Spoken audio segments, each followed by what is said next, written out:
And talking of someone that stepped up for the first time since 2021, I want to believe, Jofra Archer. What did you think of his comeback? I mean, it was perfect, wasn't it? I mean, it looked like he'd never been away. And I think because he's been so long away from the test scene, and we've discussed it before on this podcast that there's been times where he's come back and then he's had a setback, and he's been on the way to coming back into the fold and he has a setback, and you're kind of there just thinking, how many. You think of how many wickets he could have got in that time, and he's Yeah, come back. He took five in the match, and it was brilliant. He was in that second innings. I mean, he was making the ball do all sorts, and he was a massive part in skittling India out. Before they reached their target. But there was a part of me just thinking, imagine if we'd had this for the last 4 years. Like, yeah, yeah. I mean, obviously, he might not have played as much because of the times when we had Broad and Anderson. But I mean, I think he would have been involved a hell of a lot, and then we would have been thinking, okay, this is our next generation, because he would have been. I mean, that 2019 Ashes. I mean, England, pretty much every other bowler struggled to take wickets in that series, but Archer he just seemed to just, whenever there was a bit of Australian resilience, he'd be the one who'd find a way through. And no, it was great to see him back to his best. I just hope he continues to get stronger and make sure that there isn't a repeat of the injuries, because he was just so good to watch. He just looks so natural, and yeah, looked like he'd never been away. And long may it continue. Absolutely. What I think is it was good as well is that he's been so carefully managed in the last few years about his workload and how much cricket he plays, when he plays cricket, who he plays cricket for. It's he's been really carefully managed so he can get to this point basically.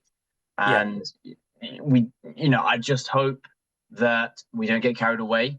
I read somewhere it's him saying that Joffrey reckoning that he can play the last two tests, which it sounds great. Look, mm, if the medics, if the people that have been bringing him back to fitness say he can, then great. I'm not against it, but we shouldn't be in a situation where we are, we've done all this hard work. He's played fantastically in this match, proven why we need him and want him in our test match teams. Just to go right, okay, he's back.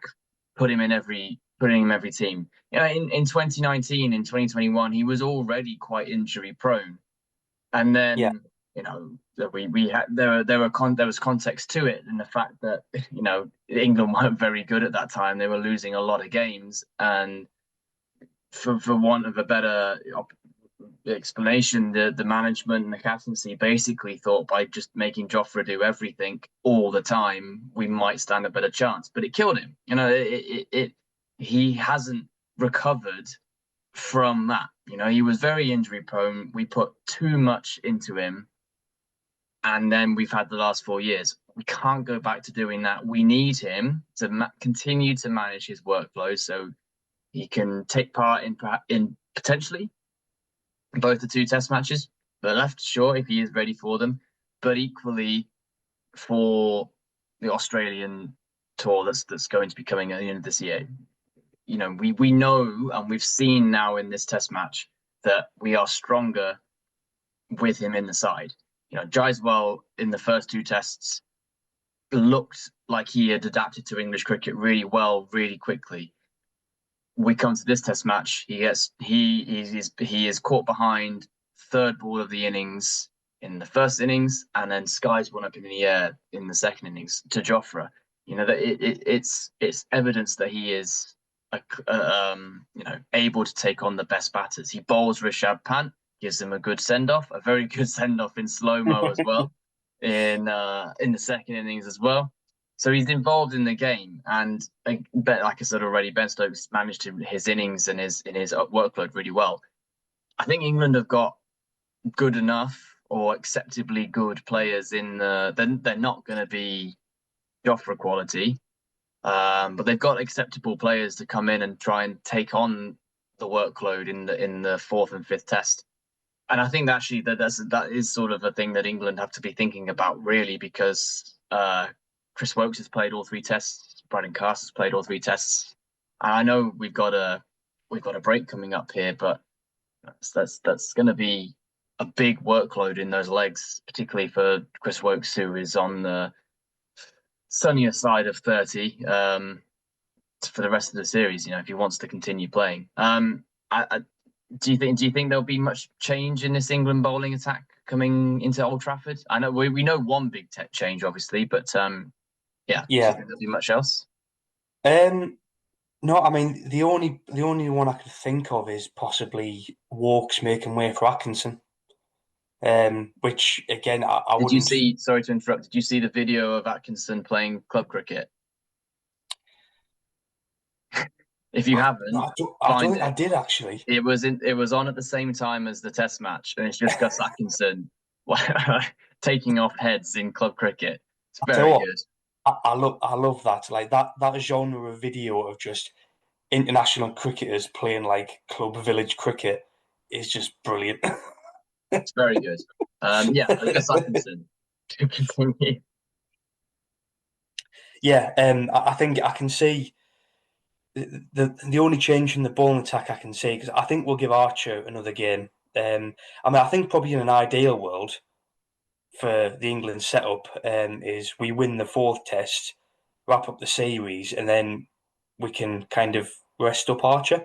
But at the same time, he might feel like if he and the medical staff are agreed that he can play the last two games, he's probably there thinking, well, if I don't play any white ball or play very little white ball, then I've effectively got what 4.5 months between the end of this series and the start of the Ashes.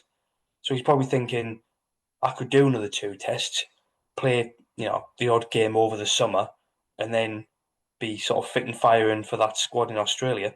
Mm. So we just don't know, do you? I mean, I think us as kind of cautious England fans are probably there thinking ideally we don't play him in both and we make sure he's okay for the Ashes because I think he'll be phenomenal in Australia. I think he will cause genuine issues if he's fully fit. Um, but yeah, it's just about the manager really. So I do think he'll play at Old Trafford, and I think it'll be probably Atkinson for Walks, and then obviously the obvious one, which we kind of knew from the end of the third test of Shoaib Bashir's injury, which has ruled him out for the rest of the series now. Um, and obviously we already know that Liam Dawson will be back he's back in the test squad for first time in 8 years, which I did not realise it was that long. Yeah, apparently I he's thought it missed was a about hundred five tests or something like that. So yeah, because he was always the one where it was like when we were looking for a spinner, it was like we've got Liam Dawson, and then like no one sort of took notice of it. Now it's like we've got we've Liam got Liam Dawson. Dawson. Yeah, Yeah. But no, I'm really excited for him. I mean, I think obviously traditionally the pitch at Old Trafford does tend to turn. yeah. It is one of the obviously in terms of the pitches in England, I'd say that and probably the Oval, is quite good for taking spin. So it's kind of an ideal game for him to come in really. But yeah, I think I think that with those two changes, and I think Archer will be ready to kind of play back-to-back tests for the first time in 4 years. So yeah, that'll be all very exciting for him. And yeah, I'm really looking forward to seeing what Liam Dawson can do because it's just been that long since he was last in the test fold. Yeah. Well, I think just before I talk about Dawson, I think the idea of Jofra and Gus Atkinson sharing the new ball is quite an appetizing one for England fans Mhm. anyway. Yeah, Liam Dawson. I think he's it's almost as if the management in England have been listening to podcasts and listening to commentators and gone, oh yeah, Liam Dawson. Yeah, all right. Because he's been on the lips of everyone, really, Yeah, almost seemingly apart from the ECB and the selectors. I think he is a good choice. I think he's an experienced choice. So even if it doesn't turn, particularly obviously the first innings tends not to turn as much, uh, he can use his experience to still manipulate chances. I think he adds batting, which is something that Bashir doesn't at all. No. um, and I've seen, I remember watching Dawson play a T20, I think it was. It was either a T20 or an ODI in Pakistan, where, he looked dead and out, and then he hit some big runs, some big shots. So he can do that baseball kind of thing, but also, he's got experience playing for Hampshire, many years in county cricket to be able to just play proper Test cricket sort of thing. I think he's a good addition. I think it's been coming. I kind of hope that he has a good two tests, because that's effectively what he has got as a as effectively an audition to go to Australia. Hmm. Um, I remember saying at the very, very start of this series that I think Bashir would be in Australia no matter what, and I still, to an extent, think that. But obviously, I didn't know. I'm not someone that can go into the future unless I go to France. That's a terrible joke. I'm really sorry. Um, I, I didn't know that he was going to break his finger, and it does No. change. It does change things a little bit. I think that it basically means Liam Dawson can go, right, well, if I prove that I'm really good and I take some wickets, I get some runs, I do well in the field, or yada yada yada, then actually, I reckon I've got myself a good shout here, because you see what happened to Jack Leach, we've seen what happened to Alex Lees, people that didn't do particularly wrong, just cut and gone.